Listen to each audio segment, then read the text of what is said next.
Il y a comme une ivresse à foncer dans la foule, frôler les corps, croiser ces regards anonymes.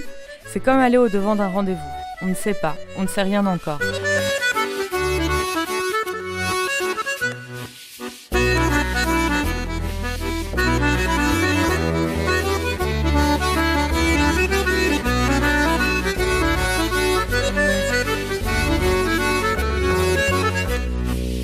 Qu'est-ce qui vous plaît dans la rue ?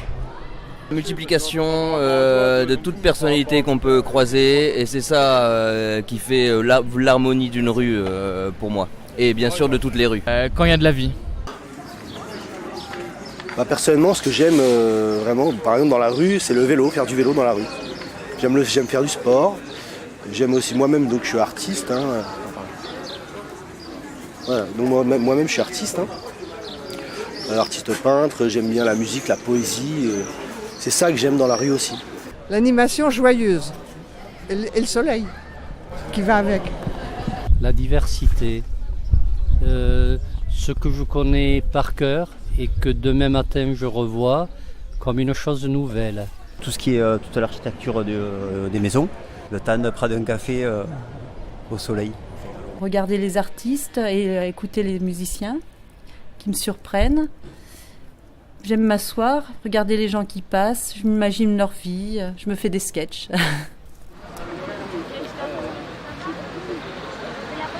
Je me suis retrouvé assez jeune moi dans la rue et j'ai commencé en fait à gagner ma vie en faisant des dessins à la craie sur le sol. Donc voilà, j'étais dans la rue et les gens ils me donnaient de l'argent. Et donc voilà, en même temps par choix et en même temps par nécessité. Alors le tag, c'est vraiment le fait de marquer son nom partout. Il y a une démarche vandale. C'est un truc que je peux apprécier en milieu urbain, c'est-à-dire dans des endroits industriels un peu tristes. Mais c'est un truc que j'apprécie pas du tout, par exemple dans la campagne ou dans des petits villages ou sur de la vieille pierre. Et donc le tag, c'est vraiment ça, c'est vraiment cet acte vandaliste d'apposer sa signature, qui est aussi un peu comme dans le rap, une histoire d'ego, quoi. Le graphe, c'est plus de faire un truc travaillé, de prendre le temps et surtout dans des endroits donc autorisés, légaux, quoi. J'ai peint en Amérique latine dans des endroits où ici, par exemple, on serait traité de vandale, tout ça. Là, c'est le contraire. Les gens, ils viennent te voir en disant merci de décorer ma rue, c'est super, enfin voilà quoi.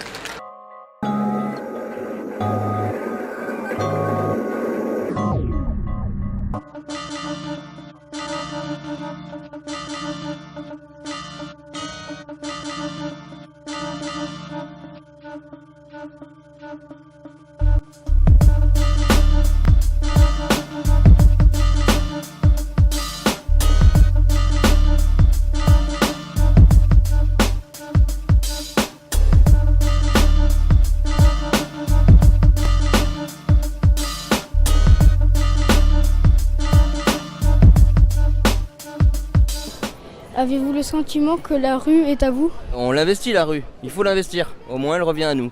Un jour elle reviendra à nous. Elle n'est pas à moi perso, mais oui, j'y suis bien, je m'y plais dedans. On est tous de la rue, quoi. On est tous chez nous, dans la rue. Alors le sentiment que la rue est à nous, à tous, n'est pas forcément vrai. Des fois on fait rien, on passe devant des gens qui sont dans la rue, qui dorment dans la rue. On passe et voilà, c'est des mondes différents.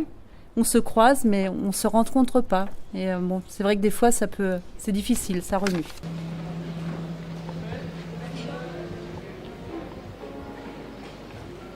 Lorsqu'on se promène dans les rues, les pubs et les vitrines attirent nos regards. La tentation est plus grande que notre porte-monnaie et on ne peut pas forcément tout se payer.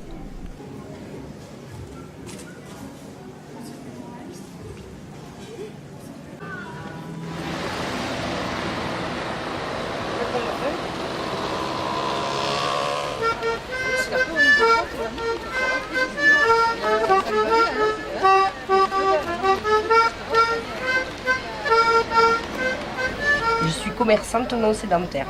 C'est le titre officiel. Je fais ce métier depuis 20 ans, mes parents le faisaient avant moi et mes grands-parents aussi. Alors donc c'est une histoire de famille. C'est le plaisir de changer d'endroit tous les jours, de changer de cadre de travail et augmenter le potentiel de clientèle.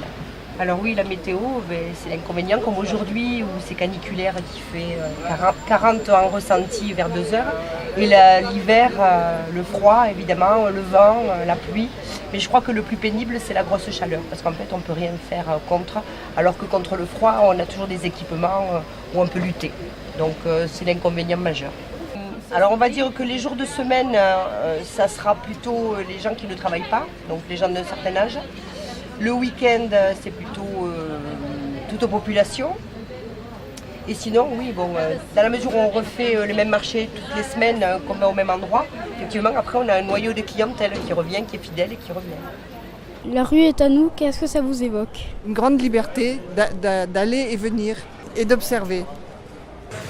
La rue est à vous, pour moi ça veut dire toutes les personnes, que ce soit des personnes handicapées. Voilà, pour moi ça représente la société, c'est pas l'individualisme, non. C'est la rue pour tout le monde, la société avec toutes ses diversités, chacun participe à la vie en commun. Pour moi c'est ça que ça évoque. Là en première un groupe de musique, la rue qui est à nous. Et après, bien évidemment, un sentiment de liberté. La rue, ça peut devenir un espace de revendication, par exemple, pour faire entendre sa voix, les manifestations. Ça peut être aussi un espace de créativité, des spectacles de rue, de décoration, des tags. On peut avoir... En même temps, c'est paradoxal parce qu'on peut avoir le sentiment que la rue n'est pas forcément à tout le monde, en fait.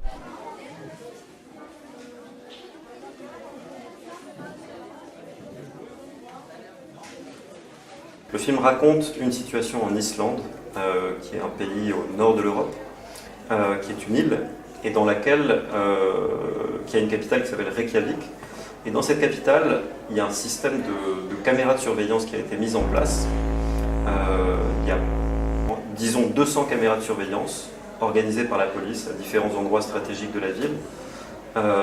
Et comme des gens ont protesté sur cet afflux de caméras de surveillance, la police, avec la mairie, ont décidé de créer une chaîne de télévision sur un canal public, diffusant les images de ces caméras de surveillance. On a commencé à imaginer des tas de situations, des tas d'idées. On était persuadé d'être regardé en permanence. Et voilà, on a commencé à réfléchir à ce sujet et à toutes les conséquences que pouvait avoir cette télésurveillance. D'être surveillé, d'être fiché, d'être pisté en permanence. Les deux choses qui sont les plus importantes, c'est par qui, d'une part, qui nous regarde, et d'autre part, c'est jusqu'à quel point on est prêt à accepter ça. On est prêt à abandonner une partie de notre vie privée.